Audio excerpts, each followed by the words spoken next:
The great drawing room of Turnford Park had been dressed for a transaction rather than a celebration, and the difference was visible in the arrangement of the chairs. They faced a long mahogany table where 3 sets of documents waited beneath a brass paperweight, the candles already lit at 2:30 in the afternoon because the October sky outside the tall windows had turned the color of pewter and offered very little help. 40 people had gathered, solicitors and witnesses and neighbors and the sort of interested parties who arrive at another family's misfortune with the particular alertness of those who have come to see something settled. Miss Cecily Ashmore stood near the far wall beside the cold fireplace, where no fire had been laid, and held her reticule in both hands, and did not look like someone who belonged to the occasion. She did not. That was precisely understood by everyone in the room who had noticed her at all, which amounted to 3 people. Mr. Thomas Brent, the Carew estate solicitor, who had sent her the letter requesting her attendance. Lady Harriet Vane, whose small watchful eyes had tracked Cecily since she entered. And Edmund Carew, Earl of Turnford, who had just come through the far door and stopped for one brief moment in the threshold, with his dark coat still damp at the shoulders from the ride in, his gaze moving across the assembled room in a single unhurried survey, before settling, for just a half-second longer than any survey required, on the woman standing alone by the cold hearth. He looked away. He crossed to the table. He said something to Mr. Brent in a voice too low for Cecily to hear. She told herself that the pause meant nothing. She had been telling herself that things meant nothing for most of her 24 years, and she was very practiced at it, and she was not always right. The papers were not signed that afternoon. She had not known when she walked the 2 miles from the village to Turnford Park that her father's deed would stop a sale. She had not come with the intention of stopping anything. She had come because Mr. Brent's letter had said, in the careful language of a careful man, that certain documents relating to the late surveyor Walter Ashmore's compensation arrangement with the previous Earl of Turnford had come to his attention in the course of the title search, and that her presence as the named beneficiary of the conveyance would be required. She had brought the deed because the letter asked her to.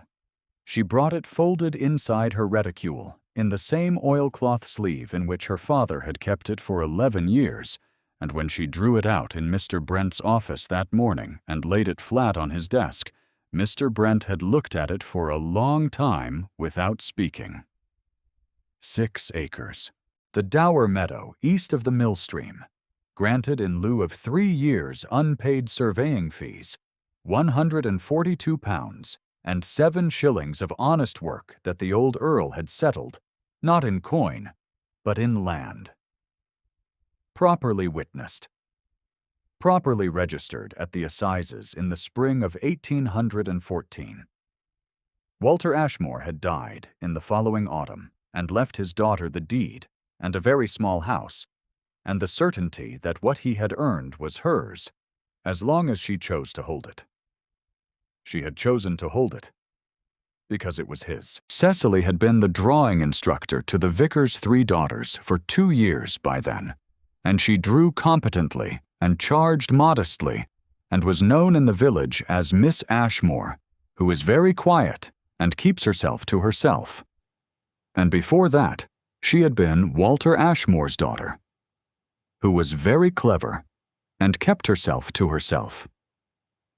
And before that, she had been a child who drew maps of the meadows on the backs of her father's surveying documents while he worked. She had never thought of the 6 acres as leverage. She had never thought of them as anything other than the last reliable piece of him. The cottage she kept was sufficient rather than comfortable. 2 rooms with a small garden on the south side where she grew vegetables in summer and left the beds bare in winter, and the rent was 9 shillings the quarter, and her earnings from the drawing lessons were £1 per month during term, which was adequate if she was careful. And she had become, over 3 years of practice, very careful indeed. The vicar's daughters were aged 7, 11, and 14, and the eldest had genuine aptitude, and there was a particular pleasure in watching the oldest girl, Dorothea, get a perspective line correct for the first time. The sudden stillness in her face when the paper stopped lying to her and began to tell the truth. Cecily had learned to take her pleasures where they were available and not to spend much thought on where else they might have been. She had walked the boundary of the East Meadow every autumn since her father died, with his survey in hand, reading the land against his description of it. She knew where the mill stream bent south, and where the third boundary post had sunk in a wet autumn and been straightened by an estate groundsman she had never met. She knew the quality of the grass in the low corner near the stream, the way it held the morning light in July when the dew was still on it, the particular smell of the soil in November after the first hard frost. She could not have said exactly why she walked the boundary each year. She did it because he had walked it. Because precision had been his form of devotion, and keeping the survey accurate felt, in some way she did not examine too closely, like a continuation of him. Lady Harriet Vane had thought of them differently from the moment Mr. Brent's letter to Miss Ashmore had reached her through a source that should not have shared it. "She is merely a clerical inconvenience," Lady Harriet said that morning to her niece, Miss Sophronia Langley, as they arranged themselves in the carriage that would take them to Turnford Park. Sophronia sat across from her aunt in a pelisse the color of cream and smoothed her gloves and did not ask what she meant, because Sophronia had learned that asking questions of her aunt was rarely the most efficient path to understanding. "These things are cleared up," Lady Harriet continued, settling her fan across her lap. "It is a matter of a few pounds and a signature. By tomorrow, the meadow belongs to the Vane Trust, along with everything else, and the Earl will have no further reason to delay." She meant delay marrying Sophronia. The Vane money had purchased the estate through a carefully arranged proxy, and the arrangement, as Lady Harriet had constructed it across 18 months of calculation, was elegant in its symmetry. The Carew name, and the house, and the remaining lands for the Vane money, the Vane connection secured by the Earl's marriage to her niece, everything resolved, the inconvenience cleared. She had not anticipated the surveyor's deed. She had, in her considerable experience of these matters, found that most inconveniences cleared when presented with a firm offer, and the implicit understanding that declining was the less comfortable of two choices. Edmund Carew had inherited an estate he had not expected to inherit, and a debt he had not expected to carry, and he had spent 3 years in the particular discipline of a man who has decided that the only thing worse than the situation itself would be showing that the situation was as bad as it was. His father, the previous Earl, had been an affable man with a talent for appearing to manage his affairs, and a corresponding talent for not actually managing them. Edmund had understood, on the day the lawyers laid the ledgers before him, that his father had known the true state of things for at least 7 years, and had said nothing. Had spent freely, entertained widely, kept up every appearance of a prosperous estate, and left his younger son, the heir who had not been expected to inherit, who had been building a life of his own in the North, with a modest competence and no expectation of a title, to discover the full depth of it alone. He could not say this publicly. To name his father's concealment in a room of witnesses would be to dishonor a dead man who had also, in his way, been fond of his son. Edmund had chosen silence and a very carefully executed plan of sales and reductions, and the Turnford estate was the last substantial piece of it. And when Mr. Brent had come to him 2 days ago with the surveyor's conveyance and the information that the sale could not legally close without the consent of the party holding the prior deed, Edmund had stood at his study window for a long time, looking at the bare avenue of beeches and thinking about the specific quality of his father's deceptions. He had not been angry at Miss Ashmore. He had understood from a single reading of the conveyance that what she held was earned, and that its earning had been purchased by 3 years of unpaid work that had kept the estate's boundaries precisely mapped and its drainage disputes resolved. What he felt, looking at the document, was something closer to recognition. If you find comfort in these stories of dignity earned and patience rewarded, stay a little longer. There is more of this one yet to tell. He met her in the library the following afternoon, because Mr. Brent had arranged it, and because Lady Harriet had made it abundantly clear in the interval that she expected the matter concluded before the end of the week. And Edmund had found, in the past 3 years, that the expectation of people who expected things was not itself a reason to comply with them. He had not told himself anything in particular about what Miss Ashmore would look like in his library. He had thought about the legal problem and not about the person, which was his usual approach to situations that required a clear outcome and which had the particular disadvantage, in this instance, of leaving him unprepared for the quality of attention she brought into the room with her. She looked at the shelves the way a person looks at something they have been thinking about in the abstract and are now measuring against the reality. And the reality appeared to satisfy her.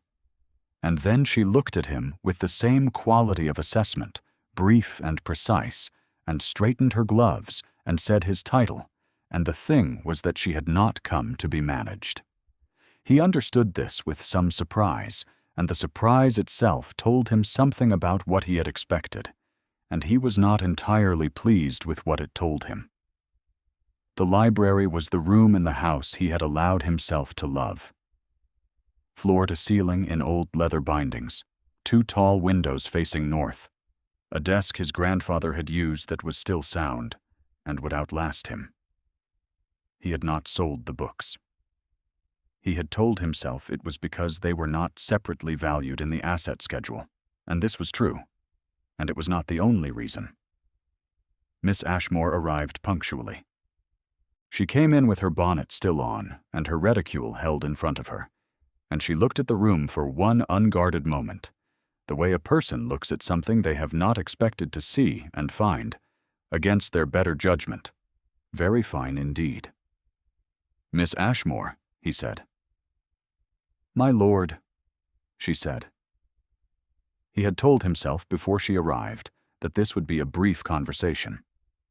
He would explain the practical situation, that the sale required her consent, that the Vane Trust was prepared to offer her fair market value plus 20% for the parcel, and she would, as a sensible woman in modest circumstances, recognize the rational course.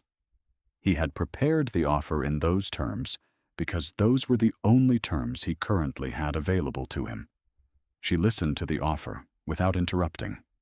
She had the quality, he observed, of listening without performing the act of listening. No nods, no adjustments of expression, no small sounds of comprehension. She simply attended. And when he finished, she said, "I understand the offer, my lord. I am not going to accept it." He waited. He had learned that waiting was more useful than questioning. "My father spent 11 years surveying this estate," she said. "He mapped every fence and every mill stream and every disputed boundary. And he was not paid for 3 of those years because the previous earl was not in a position to pay him. And the land was given instead. My father accepted it because he trusted that what he had earned honestly was worth holding. I kept it because it is the only thing I have that he earned honestly." She paused. "I do not say that to make you feel the weight of it, my lord. I say it so that you understand that 50% above market value is not the kind of number that changes the calculation." He said nothing for a moment. Outside the library window, the north garden showed the last of the season's dead roses against the gray stone of the garden wall. "What would change the calculation?" he asked. She looked at him directly for the first time.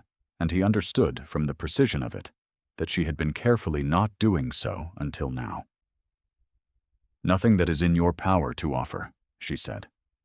"I came because Mr. Brent asked me to. I will not sell." She left punctually as well. He stood in the library for some time after the door closed, looking at the north garden, and for the first time in 3 years he was thinking about something other than the debt. 2 days later, he came to the estate's morning room at 11 o'clock to retrieve a letter he had left on the side table and found it occupied. Lady Harriet had arrived early and had arranged for Miss Ashmore to be shown in. A request passed through the housekeeper, as though it were an invitation, and was seated when Cecily entered. With a small leather case open on the table beside her tea, which she had not touched. Cecily did not see Edmund. He had come in through the connecting door from the study, which was not fully open, and he stopped at the sound of Lady Harriet's voice, and did not announce himself. He was not certain, later, why he stayed. He told himself it was the quality of the silence that followed the opening pleasantry, a particular quality, like the air before a weather change. "The offer is now £200 above market value," Lady Harriet said pleasantly. "I bring it in the spirit of generosity, Miss Ashmore, because I believe you are a sensible young woman who understands her position. You are a drawing instructor. The deed is a piece of paper that no one but Mr. Brent's office and yourself knows exists.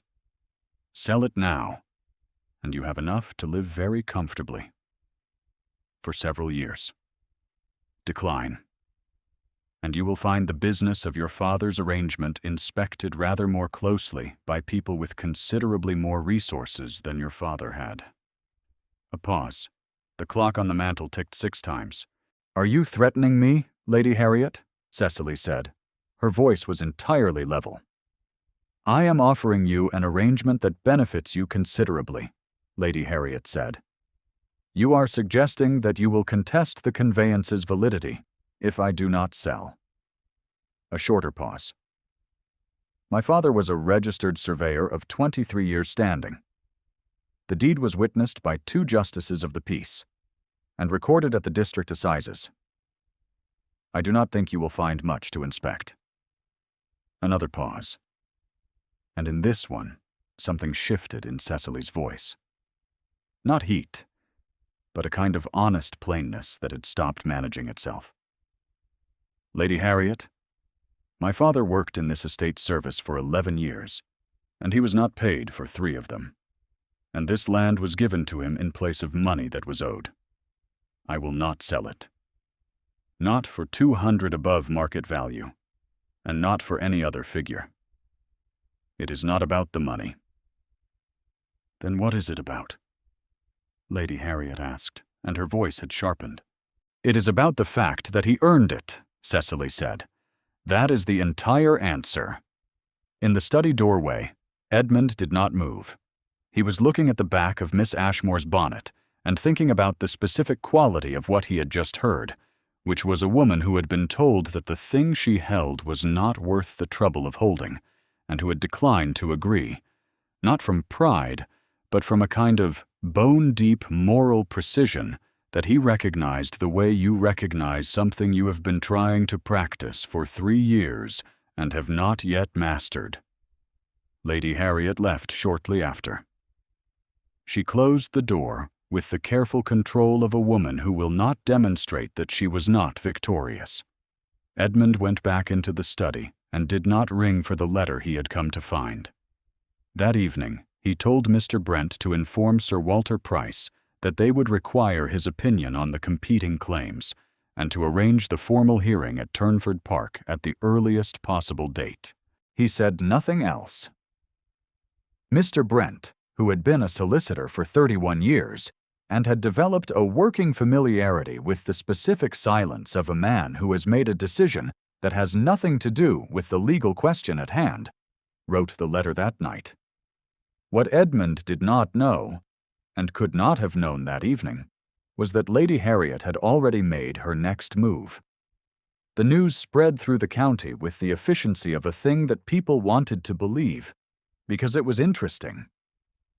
Miss Ashmore, the drawing instructor, was holding the 6-acre meadow to ransom.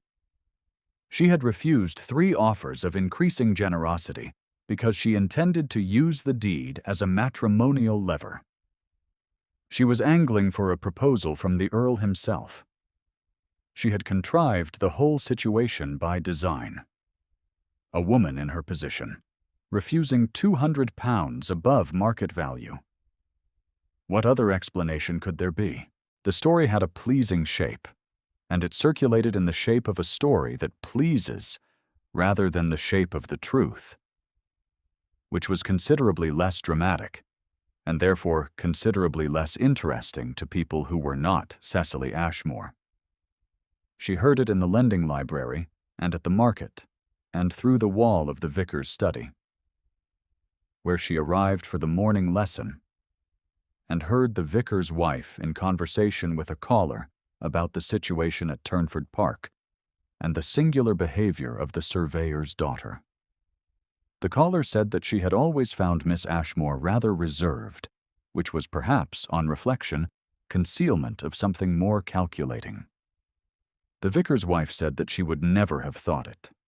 The caller said that one never did. Cecily heard it first from Mrs. Peel at the lending library, who told her in the kindest possible voice, as though conveying an inconvenient weather report. She heard it second from the vicar's wife, who called at her cottage and sat across from her in the small parlor, and said that she herself did not believe it, of course, but that perhaps it might be wise for Cecily to consider whether her position was entirely comfortable, given the talk. She heard it third through the door of the footman's pantry at Turnford Park, where she had gone to retrieve her umbrella on the afternoon before the formal hearing, and 2 voices she did not recognize were speaking in the easy manner of people who believed themselves unheard. "Lady Harriet says the inconvenience will be bought out for £50 by morning," one said. "Or married off," the other said, and laughed. She stood in the corridor with her umbrella in her hand, and the cold of the house settled into her. This was the thing she had known, in some form, since the beginning. Holding the deed was not the difficult part. The difficult part was being held up to a room full of people, and having the room decide what your reasons were, and having the room's decision be something you could not disprove, because the thing you were actually defending, your father's honest work, the plain fact that he had earned it, was not legible to a room that had decided you were scheming. She thought about leaving that night. She had no great attachment to the hearing. Sir Walter Price would examine the conveyance and rule on its validity, and the validity was clear, and nothing else was her responsibility to stay for. She could give Mr. Brent a letter authorizing him to act on her behalf, and go back to the vicar's daughters and the winter term and the small house that was entirely her own. She did not leave because she thought of her father measuring the boundary of the East Meadow on a March morning with the frost still in the ground, and she thought of the 3 years of work, and she thought of what it meant to leave before someone who did not deserve to be declared right had been declared publicly wrong. She stayed. The formal hearing was convened in the same drawing room where the unsigned transfer documents still waited on the mahogany table. It was the same arrangement of chairs facing the same table, but the furniture had been adjusted to accommodate Sir Walter's presence at the head, and there were fewer people in the room because the formal occasion was a legal proceeding rather than a social one. Lady Harriet was present, with Miss Langley beside her. Mr. Brent was present, with his files arranged with the meticulousness of a man who has been waiting for this moment. 3 members of the county gentry who served as witnesses were present. Edmund stood to the right of the table, near the window, in the same dark coat he had worn the first afternoon, and he did not look at Cecily when she came in, which she had expected, and which felt, in the specific climate of that morning, like a confirmation of something she had not wanted confirmed. Sir Walter examined the conveyance for 18 minutes. He read the witness signatures. He read the registration record. He read the estate's own boundary survey, which was in Walter Ashmore's handwriting, and he compared the handwriting to the signature on the conveyance with the particular deliberateness of a man who has been asked to do something that he has already largely determined. The room watched him. Lady Harriet's fan moved in small, controlled strokes. Miss Langley had arranged herself with the posture of a woman who has been told that patience will be rewarded and is beginning to revise her confidence in the promise. Cecily sat with her hands in her lap and her back straight, and she did not look at Edmund, and she was aware of him at the window with the same bone-level awareness she had had since the first afternoon, the particular quality of knowing exactly where a person is in a room without the evidence of looking. She looked at Sir Walter and breathed at a careful, measured pace, and thought about the East Meadow in November with the frost in the grass, and about her father's handwriting on the survey that Sir Walter was currently holding, and about the fact that her father had been a precise and careful man who had never, in her knowledge of him, produced a document that would not bear examination.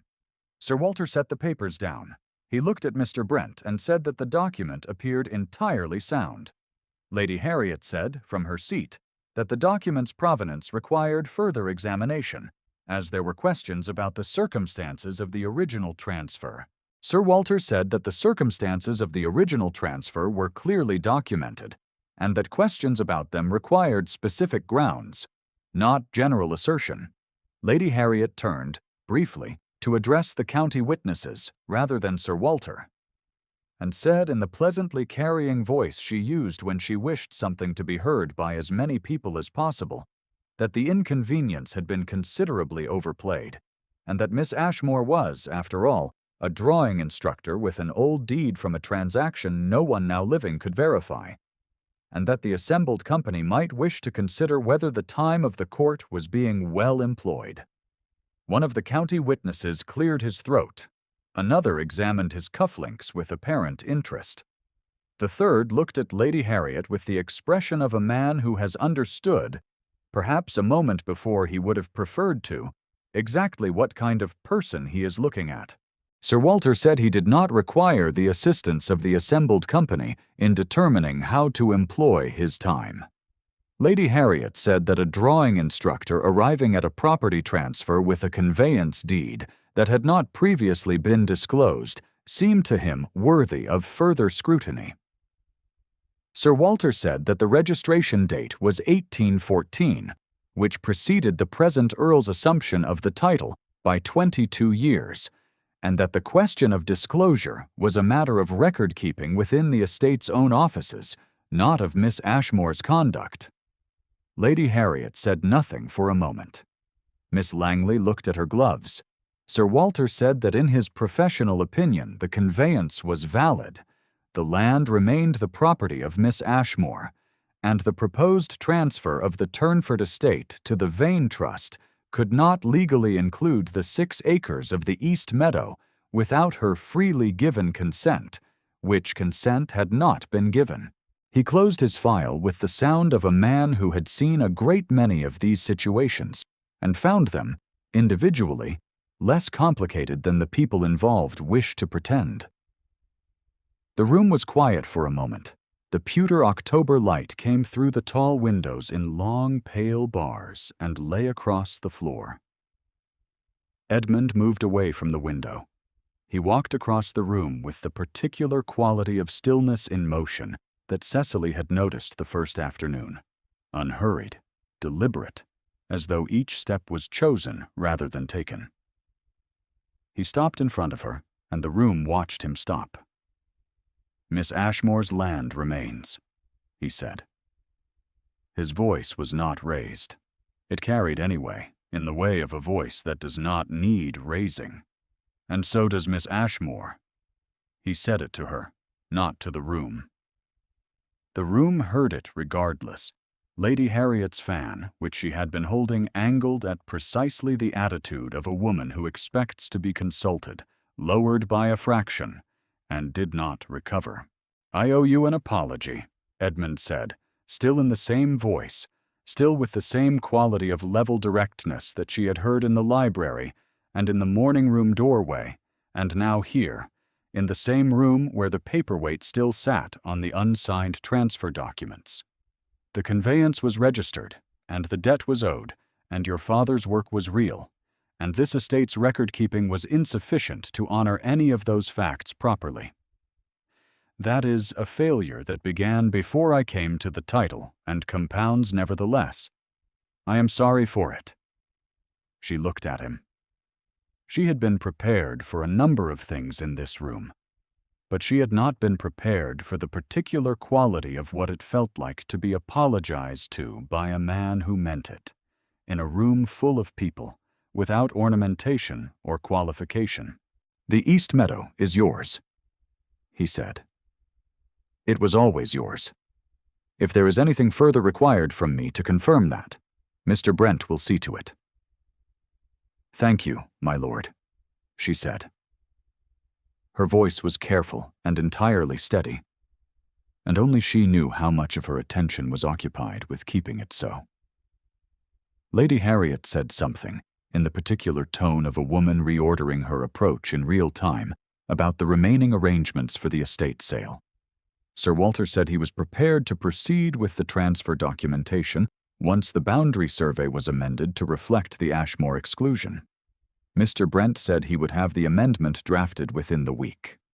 The room began, in the way of rooms at the conclusion of formal proceedings, to break its arrangement and become a collection of individuals again. People spoke to each other in pairs. Lady Harriet collected Miss Langley with the quiet efficiency of someone whose plan has been modified rather than abandoned.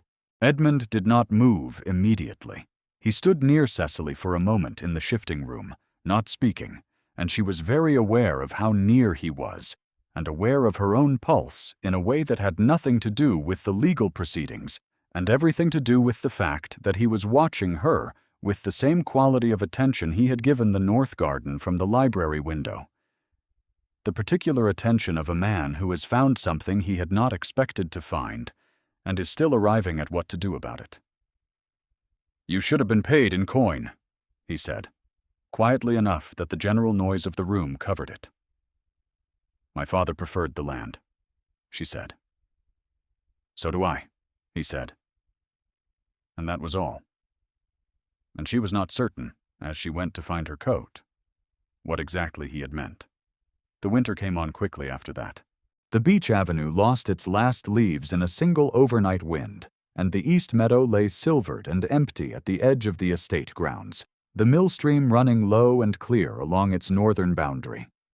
Cecily walked its perimeter on a Saturday morning in November, with her father's survey in one hand and the autumn grass bending cold around her boots, and she traced the boundary posts the way she had traced them as a child when he worked, and thought about the quality of what one person's honest labor had set down into the earth of a place.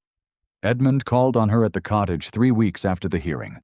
He came alone, without ceremony, on a gray afternoon that smelled of wood smoke and the beginning of frost, and she showed him into the small parlor that was the entire extent of her good reception room. And the fire was lit, and the room was tidy, and there were 2 cups of tea on the table because he had written to ask if he might call, and she had known perfectly well why he was coming. He did not make a long speech. He said that he had wanted to speak with her, and that he had thought a great deal about how to do so without the formality of the previous weeks, and that he was not certain he had succeeded in this, but that he would try. He said that he had found, in the past month, that his thinking kept returning to a morning-room conversation he had not been present for, and to a woman who had said, when asked what it was about, that it was about the fact that her father had earned it, and that this answer had been, in its simplicity, the most precisely right thing he had heard in 3 years of attempting to manage a situation that had required him to navigate a great many things that were not precisely right. He said he did not know yet how to rebuild what his father had spent. He said he knew a great deal about how to manage land, and that the East Meadow, in particular, was very well situated for the grazing arrangement he was considering for the remainder of the South Fields, if she would be interested in discussing it, which he recognized was an unusual opening for a call of this kind, but that it was a genuine question, and he had found, recently, that genuine questions were the only ones he was interested in asking.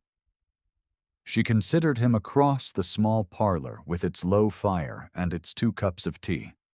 He sat with the particular stillness of a man who has decided to let something happen instead of managing it, which was not, she thought, his natural register, and the decision was therefore visible in the way that effort is always visible in the body. A slight difference in the set of the shoulders, a quality of attention that was not the same as his ordinary attention, and that she recognized because she had been watching it for 6 weeks. She said that she would be very glad to discuss the grazing arrangement. She said also that she had spent the better part of 3 years deciding that the correct response to being told you were invisible was to stop expecting to be seen, and that this had been a practical and largely successful strategy, but that it had costs she had not fully accounted for, and that she was, perhaps, willing to consider revising it. He looked at her with the iron-gray eyes that had crossed the drawing room to find her on the first afternoon, and something in his face settled. The way a man's face settles when he has been carrying something at a particular careful angle for a long time, and has finally set it down. "Cecily," he said, which was the first time he had used her given name, and the quiet of the small parlor held the word in the firelight for a moment, before either of them spoke again. They talked for 2 hours. About the South Fields and the drainage survey her father had completed in 1811, and the question of whether the mill-stream boundary could bear a second crossing. About the estate accounts and what was salvageable and what was not, and why honesty about the latter was preferable to the performance of competence. About her father, who had measured this land in all weathers and written his observations in a hand so precise that 40 years of ink had barely faded.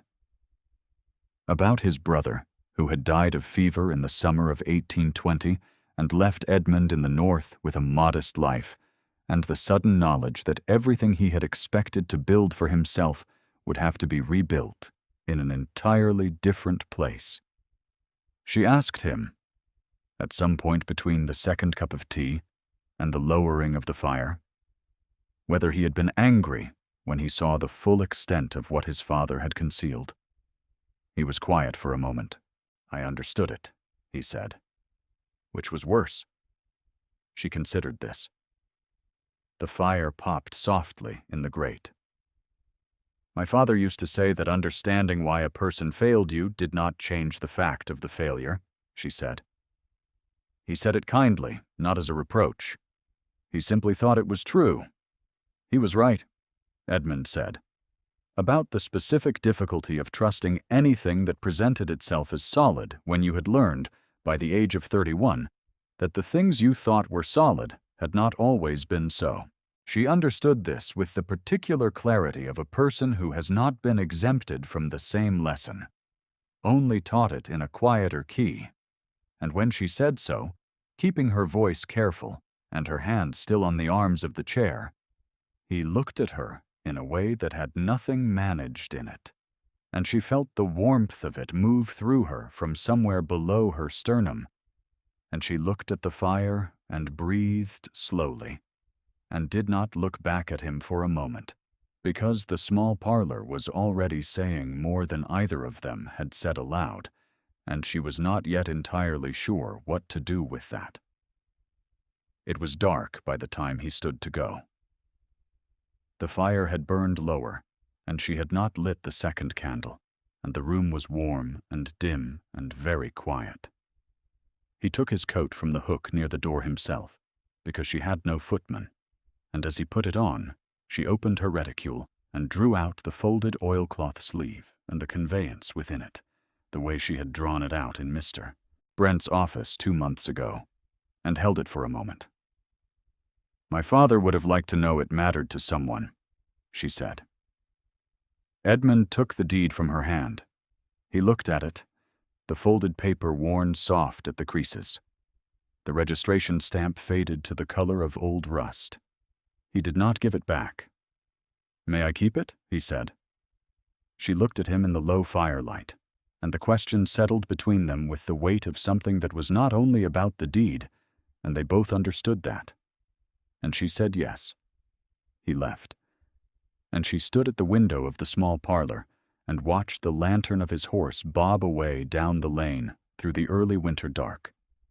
And the East Meadow lay out there beyond the village rooftops, silver and still in the last of the evening light, exactly as her father had described its boundaries in a survey 40 years old that was still, as it turned out, entirely accurate. The spring came in with the usual haste of things that have been held back too long. The south fields were opened for grazing in April by arrangement. The East Meadow boundary was confirmed and marked and recorded at the district assizes with an amendment to the estate survey in Walter Ashmore's hand, annotated now in the hand of the current Earl, who had reviewed every document in the archive and written his own corrections in the margins in a script nearly as precise as the surveyor's. The beech avenue grew new leaves. The mill stream ran high and cold and clear. Cecily's father's deed remained on the mantel of the Turnford Library in its oilcloth sleeve, in the room that Edmund had allowed himself to love. He had told her, when she asked, that he kept it there, because it was the most accurately maintained piece of documentation in the estate's entire record. She had said that her father would have considered that a compliment of the highest order. It was an evening in late April, with the windows open onto the sound of the avenue in the first warm wind of the season, when the deed was where it always was, and the fire was low and not needed, and the last of the candles burned quietly on the mantel beside the oilcloth sleeve, and Miss Cecily was no longer Miss Ashmore at all, by the pleasant and deliberate and wholly mutual arrangement that had made its final, formal, quietly documented entry in the estate records 2 weeks before, and would make its entry in all the other records in due course. Outside, the East Meadow was green. It had always been hers. It always would be. And everything else, she had found, had followed from that. Thank you for staying with Cecily and Edmund until the very end. If this story found you at the right moment, leave a word below. It means more than you know.